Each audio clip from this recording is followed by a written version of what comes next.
고전 가운데 예수라면 어떻게 할 것인가 라는 책이 있는데, 이 시선을 과연 예수님은 어떻게 생각할까라는 거죠.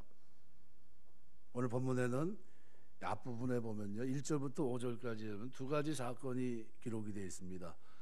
빌라도가 갈릴리 사람들을 성전에서 학살한 사건, 학살만 한 게 아니라요, 갈릴리 사람들의 피를 성전 제물에 섞도록 한 거죠. 굉장히 잔인한 일이 벌어졌고요. 또 하나는 실로암 망대가 무너진 사건이 있습니다. 이 사건의 개요는 전승에 의하면 예수님 당시 유대 총독이었던 빌라도가 예루살렘에 보다 풍부한 물을 제공하려고 하다 보니까 수로 건설을 제안합니다. 근데 물은 누가 제일 많이 쓰냐 하면 성전에서 그때는 도축을 해야 되니까요. 그래서 아무래도 성전에서 많이 쓰니까 성전 헌금에서 충당하자고 하는 제의를 해왔습니다. 호의적으로 받아들인 사람이 있는가 하는 반면에는 또 이거 어떻게 이방인들과 함께 할 수 있느냐, 희생제사를 통해 성전의 물 소비가 크긴 크지만, 그렇지만 유다인 가운데는 이 거룩한 돈을 이방인과 함께 쓴다는 건 맞지 않다. 근데 흥분했는데, 흥분으로 끝나면 좋은데요, 무장 봉기를 일으킵니다. 빌라도가 그럴 수 없다, 네가 뭔데 그러냐 뭐 하면서 일으켰어요. 그러니까 빌라도가 화가 나니까 권력을 가지고, 군사를 가지고 진압해 버립니다. 경고의 의미에서 끝나면 좋은데, 이 죽은 갈릴리 사람들의 피를 성전 제물에 섞도록 명령합니다. 이 보고를 들은 예수님은 어떻게 생각하실까? 어떤 반응을 보이셨을까? 빌라도를 향해 치를 떨며 분노하셨을까? 근데 본문은 아니라는 거예요. 이러한 보고를 해온 갈릴리 사람들의 유도대로, 그럼 갈릴리 사람들이 죄가 많아서 그런 겁니까? 라는 질문에도 여전히 아니라고 대답하십니다. 오히려 그 자리에 있던 무리를 향해서 너희도 회개치 않으면 그렇게 망하게 될 것이다, 준엄하게 경고하고 있습니다. 이게 3절 말씀입니다. 그 자리에 있던 무리들에게 가장 급한 일은 다른 게 아니라 예수님의 잣대를 바르게 이해하고 회개를 통해 하나님의 심판으로부터 구원받는 일이었던 겁니다. 그래서 4절 5절에서는 실로암 망대 붕괴 사건이 기록이 되어 있는데, 빌라도가 성전 자금을 이용해서 예루살렘 동남편 성 바깥에 건설했던 수로의 일부입니다. 그런데 이 수로를 지키기 위해 세웠던 망대가 붕괴되면서 18명이 죽게 돼요. 오늘 본문에서 우리가 세상에서 일어난 모든 사건을 어떤 관점으로 바라봐야 되는가, 여기에 대한 교훈을 주고 있습니다. 유대인들은 인과응보에 익숙합니다. 죄를 졌으니까 그렇게 됐겠지, 죄 없이 하나님이 그런 일을 주시나? 이 인과응보는 우리가 알고는 욥에게서도 있습니다. 욥은 자기는 죄가 없는데 하나님의 섭리 가운데 일어난 일인데, 그런데 친구들은 위로하러 왔는데 뭘 가지고 얘기합니까? 인과응보를 가지고 얘기합니다. 논쟁이 길어져요. 결국 친구들은 위로하지 않고 싸웁니다. 우리가 모르는 죄가 있으니까 하나님이 너를 그렇게 하셨지, 그게 망하는 게 쉬운 게 아니다 하는 관점에서 계속 얘기를 합니다. 결국 그 모든 사람들이 죄를 지었기 때문이라고 하는 식의 정죄를 유대인들은 자기의 이야기거리 속에 항상 집어넣고 있습니다. 그런데 이 사건을 바라보시는 주님의 시각은 유대인들과는 달랐어요. 그러니까 유대인들은 사건이 일어날 때마다 누구 죄지? 저거 누구 죄 때문에 저렇게 된 겁니까? 이렇게 물어봅니다. 그런데 예수님께서는 두 사건을 모두 회개를 촉구하시는 하나님의 메시지로 해석하시면서, 모든 사건은 그들만이 경험한 죄악된 사건이 아니라 바로 너희를 향한 사건이다, 너희를 향한 경고의 사건이라는 것을 말씀하고 계십니다. 그렇다고 한다면 우리가 이 시간에도 지구촌 곳곳에서 일어나는 전쟁, 재난의 소식, 그죠? 눈이 많이 와서 소나무가 막 꺾여 나가고 난리가 났지 않습니까? 53중 추돌이 일어났습니다. 만약 그 자리에, 만약 그 시간에 그걸 지나갔으면 어떻게 됐을까요? 54중 추돌입니다. 방법이 없어요. 거기는 미끄러우니까요, 그 자리에 없던 게 행복한 겁니다. 있었으면 거기에 또 그냥 한 대가 더 추가된 겁니다. 이러한 소식을 들을 때마다 임박한 재림, 심판의 경고로 알고, 떨리는 마음으로 회개하고 그리고 깨어 있어야 됩니다. 우리는 세상의 재난의 소식을 들을 때마다 너희도 회개치 않으면 이와 같이 망하리라 라고 하는 메시지, 주님의 음성을 우리가 마음속에 새기고 늘 회개에 합당한 열매를 맺으며 살아야 되고요. 또 하나는 이런저런 재난의 소식을 들을 때 우리가 마땅히 가져야 될 성도로서의 태도가 또 하나 있는데, 그것은 하나님의 은혜를 깨닫는 겁니다. 내가 뭔데 하나님이 나를 이렇게 구별하시나, 그죠? 왜 그들이나 우리나 똑같이 죄를 졌는데 왜 그들은 죽었고 그리고 하나님은 나에게 심판을 유보하고 계신가? 안 하신다는 게 아니라 회개에 합당한 열매를 맺지 못하고 차일피하고 있는 나에게 심판을 뒤로 밀어놓으신 거예요. 나중에 하긴 하겠지만 기회를 주겠다는 겁니다. 회개에 합당한 열매를 맺으면 빼주겠다는 거예요. 그러니까 너무나 다르죠. 기도를 많이 해서 그런 겁니까? 아니면 봉사를 많이 해서? 그거 무관합니다. 하나님이 그저 봐주시는 거예요. 일방적으로 봐주시는 겁니다. 전적인 하나님의 은혜인 거죠. 해마다 많은 사람들이 병으로 죽는데 건강관리 잘못해서 일찍 죽고 건강관리 오래 잘해서 오래 건강토록 살고 이런 겁니까? 그것도 아니더라고요. 갑자기 돌아가신 경우가 있어요. 이번에 우리 홍석형 우리 교회 초창기에 교회 나오셨던 분이 영어 학원 강사세요. 그런데 지금 이제 급성 골수 백혈병 진단받고 지금 항암 치료받고 나왔는데 경과가 좋습니다.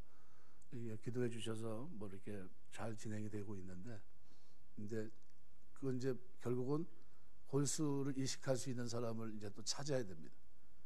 그것까지 이루어져서 잘 진행이 되면 좋지 않겠나, 기도해 주시길 부탁을 드립니다. 지금 이제 태어난 지 한 이틀 정도 지금 집에서 이제 면역 이제 완전히 다운돼 있는 상태죠. 그런 상태에도 교회 이제 나오는 거는 불가할 것 같아서 오늘 못 나오지만, 기도는 여러분이 해주셔야 돼요. 하나님, 이식자를 찾아서 이 백혈병 항암 치료까지 다 잘 무사히 잘 마무리했고 이제 잘 끝내서 다시 원상 돌아갈 수 있도록 은혜를 주옵소서. 지난날 하나님 백성이지만 백성답게 살지 못했던 삶, 열매를 맺지 못하고 살아갔었지만 이제 이후로는 다시 하나님이 기대한 또 다른 기회를 주셨을 때는 열매를 맺어서 그 은혜에 부응할 수 있도록 은혜 주옵소서. 이 기도를 우리가 반드시 드려야 됩니다. 그래서 건강관리 잘못해서 일찍 죽고 건강관리 잘해서 오래 살고 이런 게 아닙니다. 교통사고로 죽는 사람이 얼마나 많은지 몰라요. 아무렇게나 운전했는데도 죽고 막 그런 겁니까? 그런 게 아니잖아요. 열심히 최선을 다해서 운전하고 운전대 꽉 붙잡고 있었는데 사고 난 거죠. 그러니까 우리가 이게 다 뭡니까? 하나님 은혜예요. 죽어 마땅한 우리인데 하나님이 한 해 또 참아주신 겁니다. 우리가 그 은혜를 잊지 말아야 됩니다. 오늘 본문에서 우리는 예수님의 시각 속에서 두 가지를 잊지 마셔야 됩니다. 첫 번째는 너희도 회개치 않으면 이와 같이 망하리라 하는 시각이고요. 또 하나는 하나님의 은혜를 깨닫는 시각입니다. 우리 주님은 우리가 이 사건을 통해서 회개에 합당한 열매를 맺을 뿐만 아니라 하나님의 은혜를 깨닫기를 원하십니다. 오늘은 하나님 은혜데이입니다. 은혜데이. 저녁에도 이제 은퇴하시는 분들 향해서 은혜 굳게 서라, 이 은혜 굳게 서라, 그러니까 은혜에 대해서 말씀을 드리려고 하고요. 이 아침에는 우리가 은혜에 대해서 좀 말씀을 드리려고 합니다. 첫 번째는 그럼 하나님께서 우리가 어떤 은혜를 깨닫기를 원하시냐 하면요, 분이 넘치는 은혜를 겪고 있는 우리의 삶을 깨닫기를 원하십니다. 우리 6절 말씀에 보니까 이에 비유로 말씀하시되 한 사람이 포도원에 무화과나무를 심은 것이 있더니 와서 그 열매를 구하였으나 얻지 못한지라. 이 무화과나무는 꽃을 보는 나무가 아닙니다. 무화과나무는 열매를 구하는 나무예요. 볼품 없어도 관상수로도 쓰이지 못하고 제목으로도 쓰이지 못합니다. 유일한 용도가 열매예요. 그러니까 무화과나무는 특징이 척박한 땅에서 잘 자랍니다. 뭐 저런 땅에서도 살 수 있나 싶을 정도 그런 땅에서도 잘 자라는 게 무화과입니다. 그래서 길가에 심어도 무화과는 잘 자라고요. 예수님은 지나가다가 길가에 있는 무화과 나무를 보시고 시장하니까 어떻게 해요? 들어가서 열매를 구했던 겁니다. 왜요? 길가에 있는 무화과 나무에는 열매가 달렸을 거라 생각하는 것이 유대인들의 공통된 생각입니다.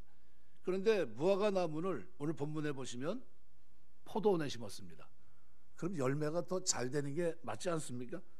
왜요? 좋은 땅에 심겨졌으니까요. 또 과운지기가 세밀하게 살폈고 때에 따라 거름도 주고 물도 주고 잘 관리를 합니다. 그럼 열매가 맺히는 것은 지당한 겁니다. 분에 넘치는 사랑을 받고 있습니다. 이 무화과 나무는. 근데 감사한 거는 우리의 삶을 한번 돌아보면 우리는 무화과 나무와 같아요. 열매 맺지 못하는 무화과 나무. 그런데 그동안 하나님 우리에게 베푸신 은혜는 분이 넘치는 은혜입니다. 볼품없고 사랑받을 자격도 없는 나에게 하나님은 우리에게 과분한 은혜를 부어주셨습니다. 부르심서부터 은혜요. 부르시고 죄사함 받고 영광에 이르게 하신 이 모든 것들이 다 은혜 아닙니까? 예수 그리스도 안에서 성령 하나님의 도우심을 받으며 열매를 맺을 수 있는 충분한 여건을 다 마련해 주셨습니다. 시간도 주셨고 물질도 주셨고 건강도 주셨고 재능도 주셨고 가족도 주셨고 교회도 주셨고 직장도 주시고 무엇 하나 부족할 것이 없는 충분한 여건을 다 마련해 주셨습니다. 해밍웨이 그러면 여러분이 다 아시죠? 책을 이만저만한 기자 생활하고 그 후에 이제 책들을 많이 써냈는데 노인과 바다는 아주 유명한 책 아닙니까? 노벨 문학상을 받고 그 정도 이력으로 그 사람을 평가하기는 너무 낮음이 있지 않겠나 싶을 정도로 많은 문학 소질을 가지고 계신 분인데 결론은 어떻게 끝났습니까? 엽총으로 자살합니다. 자기 삶에 대한 회의 이런 것들을 가지고 굉장히 많은 재능, 그죠? 많은 은혜로 하나님 축복을 받고 살아간 사람인데 결국은 그렇게 죽어 말거든요. 동시대에 살았던 사람 가운데 헬런 켈러라고 여러분 아실 겁니다. 삼중고를 겪고 살아갔던 벙어리에다가 귀머거리에다가 소경 아무것도 할 수 없는 거 아닙니까? 설리반이라는 선생을 만나지 못했다면 그가 뭘 할 수 있었을까? 근데 그 사람이 장애인 가운데 최초의 하버드 졸업생입니다. 모든 어떻게 보면 상상할 수 없는 길을 걸어가요. 그에게 주어진 은혜는 너무나 조그만 겁니다. 그죠? 남들을 볼 때 핸디캡이 너무 많아요. 근데 그에게 하나님이 주어진 은혜로 그가 향유하며 살아가는데 얼마든지 하나님의 큰 은혜를 누리면서 감사하며 찬송하며 일생을 살아갔습니다. 두 사람의 삶의 결과를 가만히 보세요. 누가 하나님의 은혜에 부응한 겁니까? 헬렌 켈러입니다. 해밍웨이는 끝 마무리를 잘 못합니다.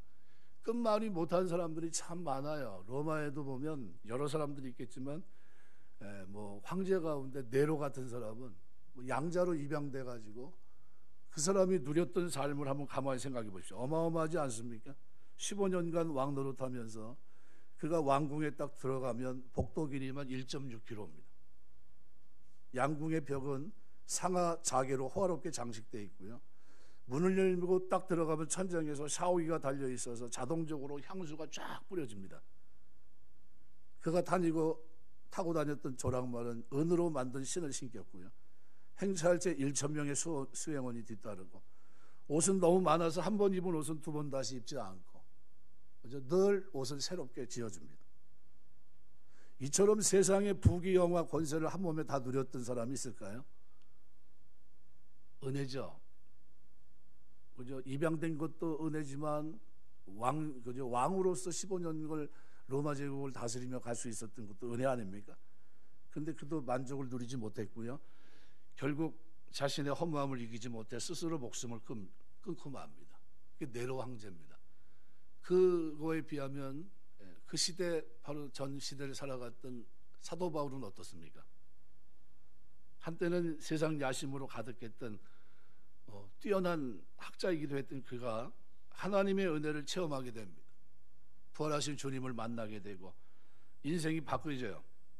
자기가 자랑했던 모든 자랑거리를 배설물처럼 여기고 인간적인 시각으로 보면 진짜 그것이 은혜였나 싶을 정도의 곤고한 삶이 그의 삶이었습니다. 생명의 위협을 수도 없이 겪었고요. 매도 맞고 감옥에도 갇혔고 쇠사슬에 매인바 되고 겨울이 되면 추워서 이 추위를 어떻게 이겨나가야 될까 하면서 너는 빨리 옷을 가지고 와라. 나 추워 죽겠다 이런 얘기입니다. 그런데 그처럼 어떻게 보면 은혜가 너무 한계 속에 부닥친 것처럼 어려움 속에 살아갔던 이 바울의 입에서 그는 항상 기뻐했고 그 입에는 항상 감사가 넘쳤고요. 기도가 끊이지 않았습니다. 성경에 감사라고 하는 단어를 가장 많이 남긴 사람이 누굽니까? 사도 바울이에요. 이상하지 않습니까? 그 은혜 속에서 살아갔다는 게. 오늘 우리에게 뭐가 필요합니까? 넘치는 은혜예요. 근데 놀랍게도 이 넘치는 은혜가 그리스도 안에서 교회인 우리에게 이미 주어졌다는 거예요. 바깥에 심겨진 나무가 이제는 그리스도 안에서, 외인이었던 우리가 그리스도 안에서 그리스도와 함께 하늘에 앉히우는 자가 돼요. 그리고 이제 관리 대상이 됐습니다. 하나님이 관리하는 사람이 된 겁니다. 그래서 여기 6절에 보면 포도원에 무화과 나무를 심은 곳이 있더니, 심었다고 하는 말이 수동태 완료분사로 되어 있습니다. 이미 완료된 거예요. 이게 충분한 열매를 맺을 수 있는 나무가 됐다는 겁니다. 그러니까 한 사람이 포도원에 무화과 나무를 심은 곳이 있더니 이제는 때가 된 겁니다. 열매를 구할 수 있는. 그래서 여기 그 열매를 구하였으나 얻지 못한지라, 열매가 반드시 맺혀졌어야 되는데 맺지 못한 겁니다. 그래서 열매를 구한다는 이 표현이요, 집요하게 찾는다고 하는 제테오의 현재 분사형입니다.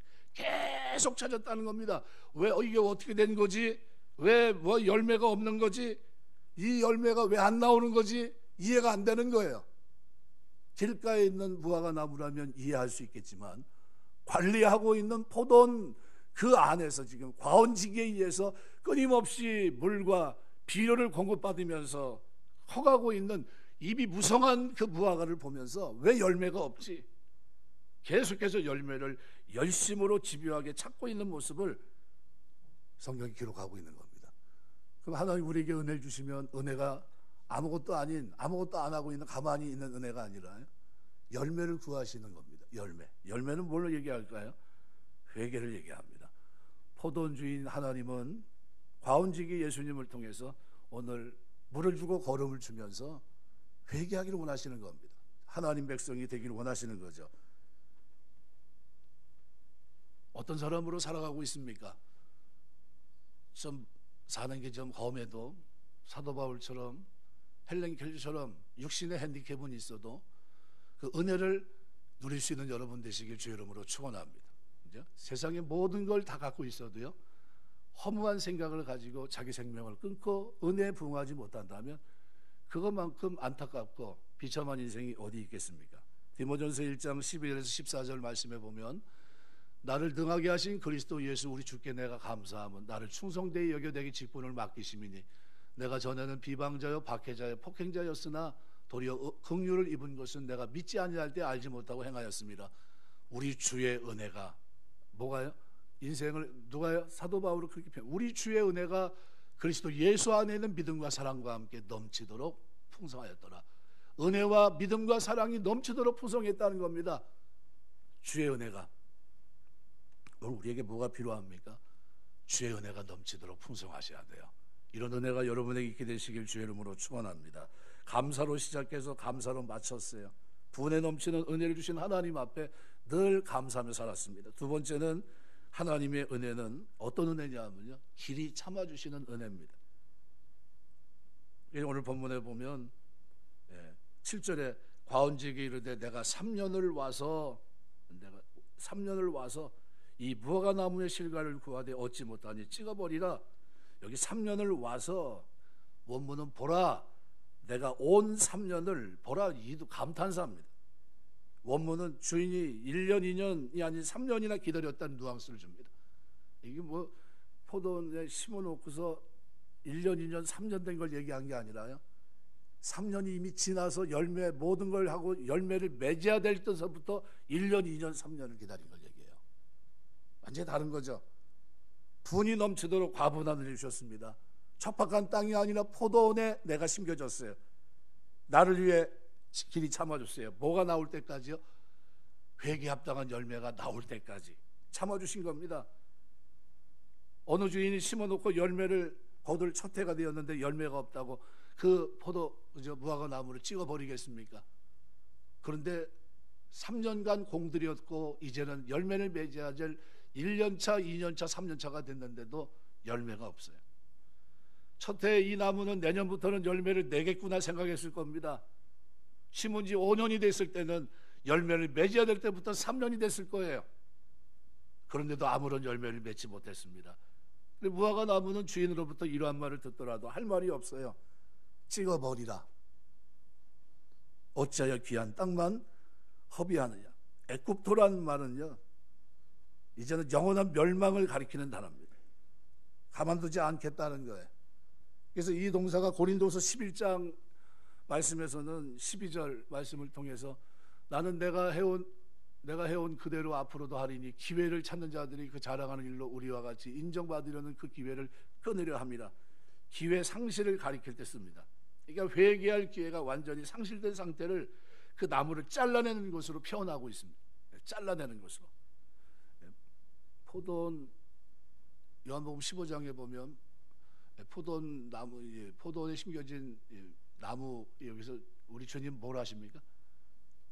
전지하는 걸, 자꾸 잘라내는 것을 자꾸 얘기하십니다. 더 많은 열매를 맺게 하시기 위해서 잘라낸다. 저는 그게 맨 처음에는 이해가 되질 않았거든요. 제 윗동서가 뭐 나이 차가 굉장히 많은데 뭐 벌써 70을 훌쩍 넘어서 거의 80 다 되신 분이 계신데 평생 배농사만 지신 분입니다. 근데 이때가 되면 이제 앞으로 이제 1월 달 열린데 넘어가면 1월, 2월 되면 꽃이 필 때, 그때 불려다니세요.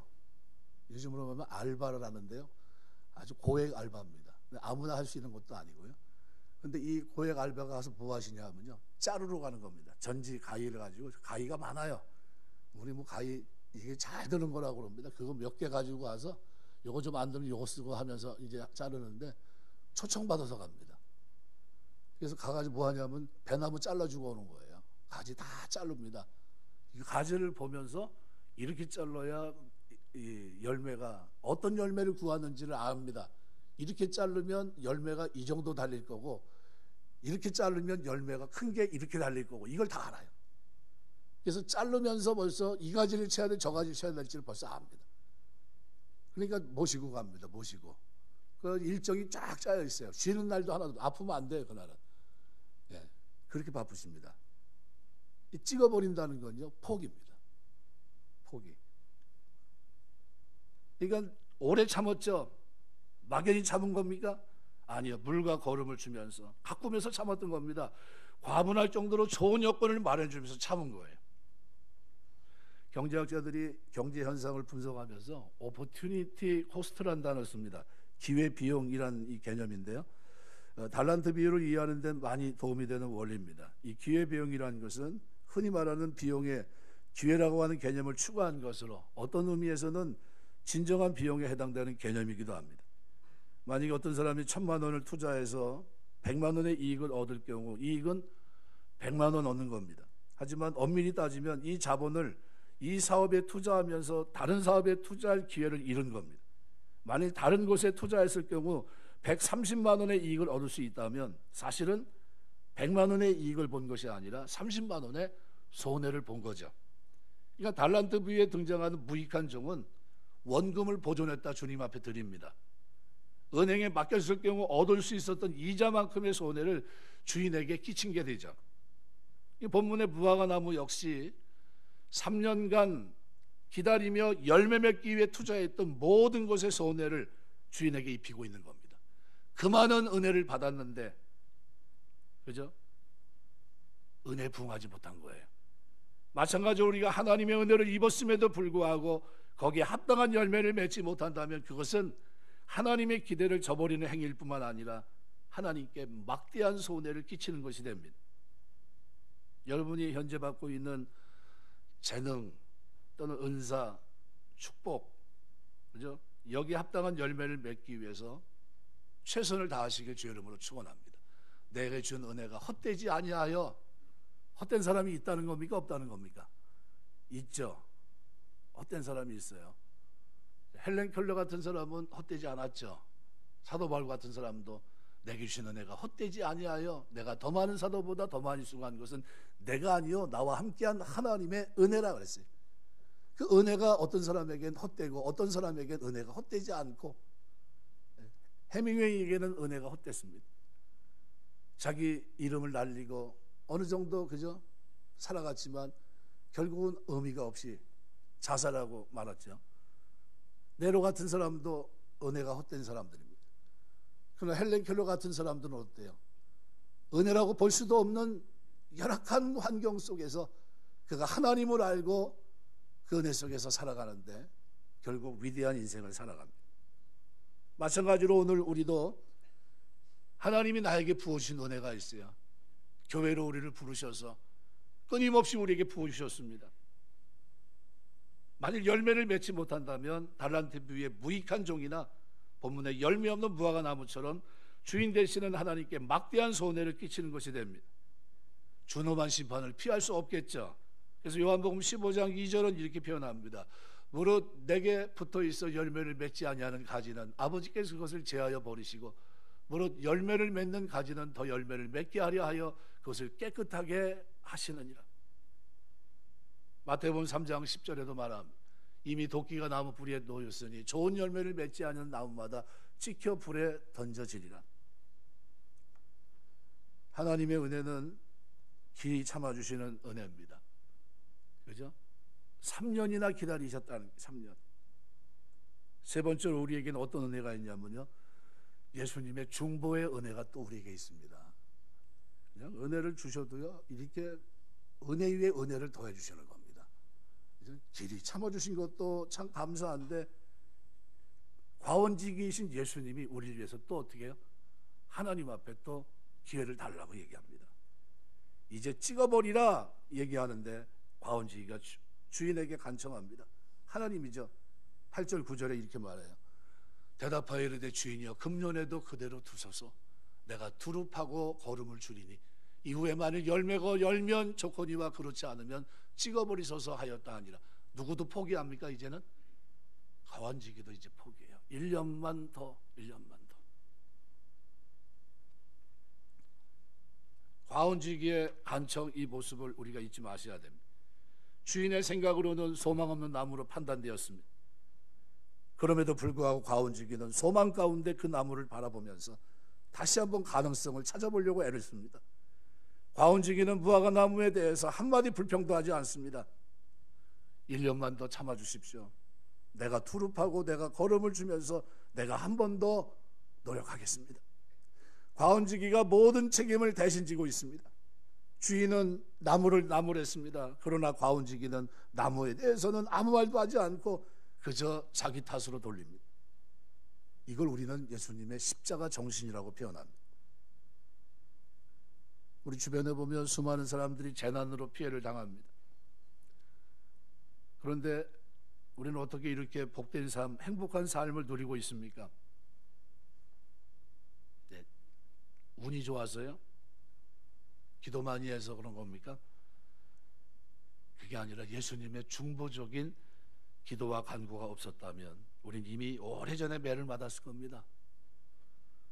성경에 보면 가룟 유다와 베드로의 차이점은 뭐 똑같이 배신자거든요. 주님을 부인하고 배신한 건 똑같아요. 그런데 기회를 잃어버린 겁니다.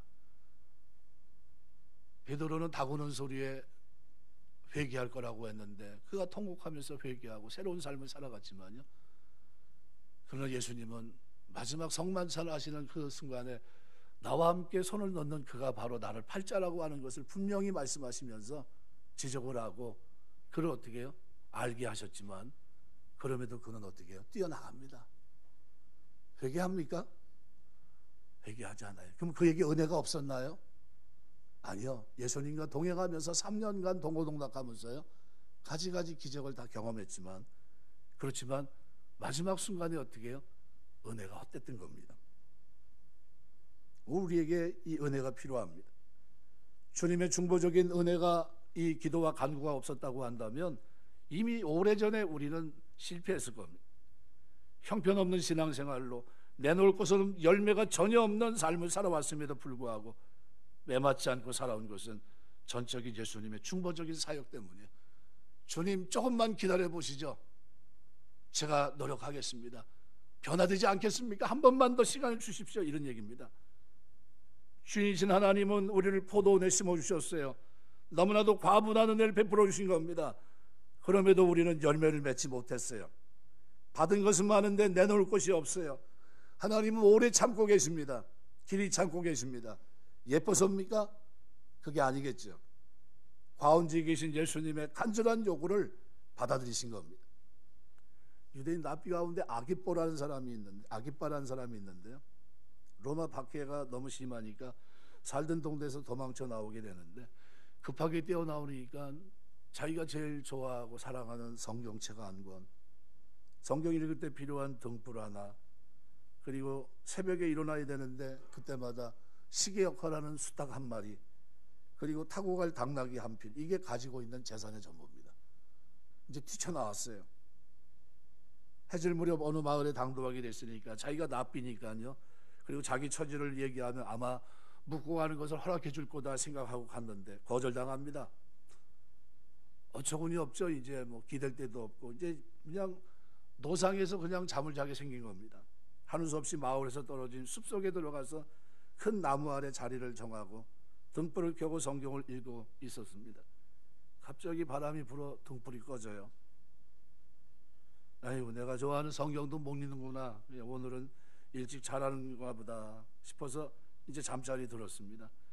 좀 이따 바스락 소리가 나서 깨보니까 이리가 와서 수탉을 물어가 버립니다. 새벽에도 못 일어나게 생긴 겁니다. 근데 난데없이 여기는 사자가 나타날 때가 아닌데 사자가 나타나더니 당나귀까지 물어 죽였습니다. 기가 막힌 일이 그 저녁에 일어납니다. 아기뽀는 숨만 죽이고 있는 겁니다. 다 잃어버렸어요.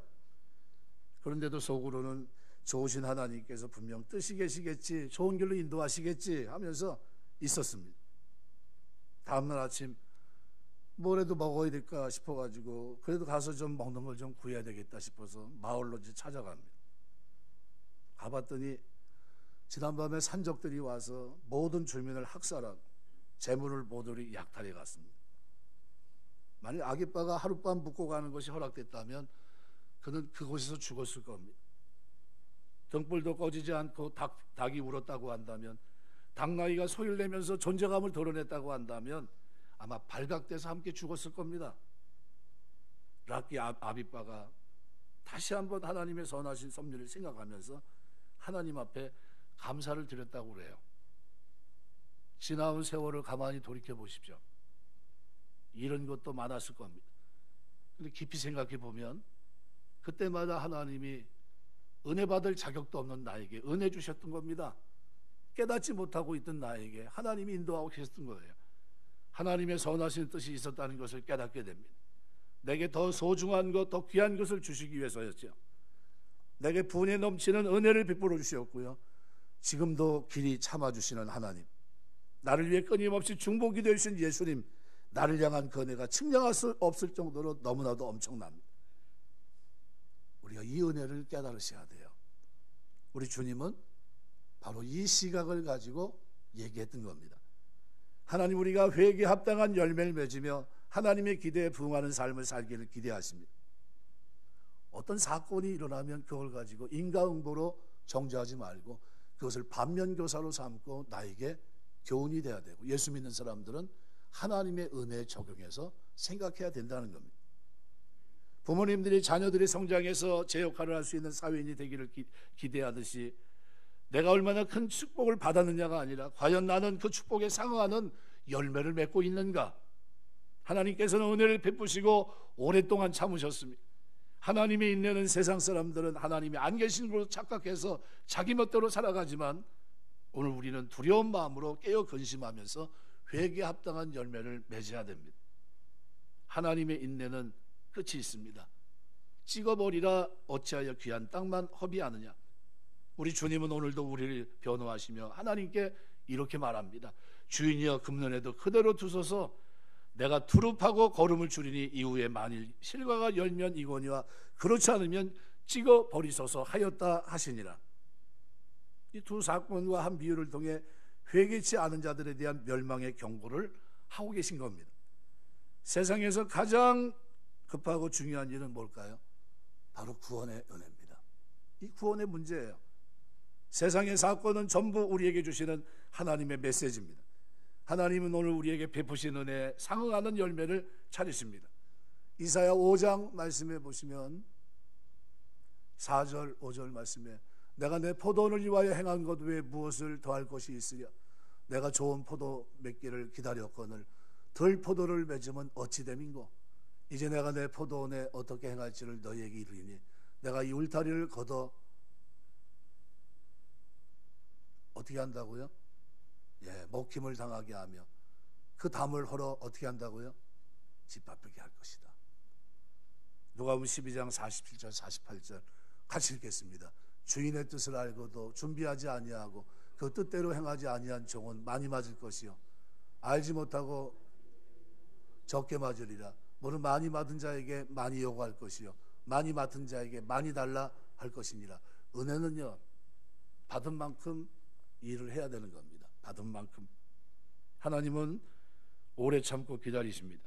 하지만 영원히 기다리지 않으세요. 로마서 2장 4절 5절 기록대로 내가 하나님의 인자하심이 너를 인도하여 회개케 하심을 알지 못하여 그의 인자하심과 용납하심과 길이 참으심의 풍성함을 멸시하느냐.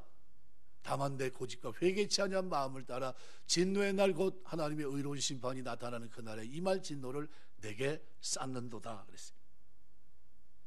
오늘 1절에서 5절에 회개할 것을 촉구하셨다고 한다면 7절에서 9절의 비유를 통해서 회개를 위한 기간에는 끝이 있다고 주님은 말씀하고 있는 겁니다. 베드로서 3장 9절은 이렇게 표현합니다. 주의 약속은 어떤 이들의 더디다고 생각한 것 같이 더딘 것이 아니라 오직 주께서는 너희를 대해 오래 참으사 아무도 멸망하지 않고 다 회개하게 이르기를 원하시느니라. 하나님의 심판이 예수 그리스도의 중재로 말미암아 현재 유보되고 있습니다. 심판 안 하겠다는 게 아니에요. 뒤로 밀어놓은 겁니다. 저 맨 마지막에 하겠다는 겁니다. 이제 늦게라도 열매를 맺게 되면 하나님의 심판을 피할 수 있도록 하나님께서 요구하고 계신 거예요. 그래서 여기 누가복음 13장 9절 말씀에 보면 이렇게 이후에 이렇게 돼 있어요. 멜론이란 단어 뭐 하려고 한다는 거예요. 이 장래의 일을 얘기합니다. 그러니까 무슨 얘기냐면 과언지기의 중재로 무화과 나무가 직접 버림을 당하는 것을 1년간 유보하셨다는 것. 신약 성경에서 이 단어는 종말론적인 관점을 보여주는 문맥에서 주로 쓰입니다. 멜론 이후에라는 이 단어가 마태복음 3장 7절 보면 요한이 많은 바리새인과 사두개인과 세례 베푼 대로 오는 것을 보고 이르되 독사의 자식들아 누가 너희를 가르쳐 임박한 진노를 피하려 하느냐. 이렇게 그러니까 종말론적인 관점에서 이 문맥에서 주로 씁니다. 사도행전 24장 25절 바울이 이와 같이 의와 절제와 장차 오는 심판을 강론하니 벨릭스가 두려워해 대답하되 지금은 가라 내가 틈이 있으면 너를 부르리라. 또 히브리서 2장 5절 하나님 우리를 말하는 바 장차 올 세상을 천사들에게 복종하게 하심이 아니. 결국 이 단어가 담고 있는 종말론적인 의미는 하나님의 최종적인 심판을 상징하고 있는 것으로 볼 수 있습니다. 실제로 이스라엘은 예수님의 이 땅에 오심을 어떻게 환영하지 못했습니다. 회개치 않았죠. 어떻게 됐습니까? AD 70년 로마의 디도 장군에 의해서 완전히 멸망을 합니다. 그리고 나라 잃은 2000년의 세월을 살아갑니다. 이 본절이 우리에게 주는 의미는 대단히 큽니다. 이것을 확대하면 예수의 그리스도의 중재 오래 참음에도 불구하고 만일 회개치 않으면 하나님의 최종 심판 때 영원히 멸망받을 수밖에 없다는 것을 교훈해주고 있는 겁니다. 역사 속에요 나라 가장 큰 기적이 뭔지 아십니까? 나라 잃어버렸던 나라가 회복된 게 가장 큰 기적이에요. 2000년간 나라 잃어버렸던 나라가 다시 회복된 그것이 가장 큰 기적입니다. 근데 그 기적을 누가요? 이스라엘 백성들이 뭘 하지 못해서 그렇게 된 거죠? 회개를 하지 않아서, 예수님을 영접하지 않아서 그 일이 된 겁니다. 그 마지막은 뭡니까? 다시 오실 주님을 우리가 맞이하기, 그때는 어떤 모습이 될까요? 똑같은 모습이 될 겁니다. 믿지 않는 자들은 영원한 심판을 당할 것이고 믿는 자에게는 영원한 생명을 누리는 이 축복을 주실 겁니다. 말씀을 맺겠습니다. 한 해를 돌아보면서 주님의 은혜에 늘 감사하세요. 하나님, 내가 금년 한 해를 돌아보면서 반면교사로 삼고 살아오면서 내가 열매 맺지 못한 부분들, 마땅히 나에게 베푼 은혜가 커서 나를 하나님이 기대한 바가 있는데 그렇게 살지 못한 거 있다면 주님 고쳐주셔서 내년에는 더 좋은 모습으로 주님 앞에 나갈 수 있도록 도와주시고, 주의 얼굴을 대할 때는 진짜 하나님 앞에 즐거움으로 설 수 있도록 내 삶을 붙들어 주옵소서라는 기도가 오늘 우리가 드려야 될 기도가 아닌가 생각이 됩니다. 2023년 마지막 달 마지막 장 12월 첫 주입니다. 하나님 앞에 내 삶을 돌아보면서 하나님, 내가 은혜에 부응하게 없어서 은혜가 헛되지 않도록 도와주시고, 살아가면서 회개에 합당한 열매를 맺으며 어떤 사건을 경험할 때도 그것을 인과응보로 생각하지 않게 하시고, 나에게 주신 하나님의 음성으로 듣고 내려주신 은혜가 헛되지 않았나 돌아볼 수 있는 기회로 삼을 수 있도록 축복해 주옵소서 기도하시고, 그런 은혜가 저와 여러분의 삶 속에, 신앙생활 속에 늘 넘치게 되시길 주의 이름으로 축원합니다. 기도하겠습니다.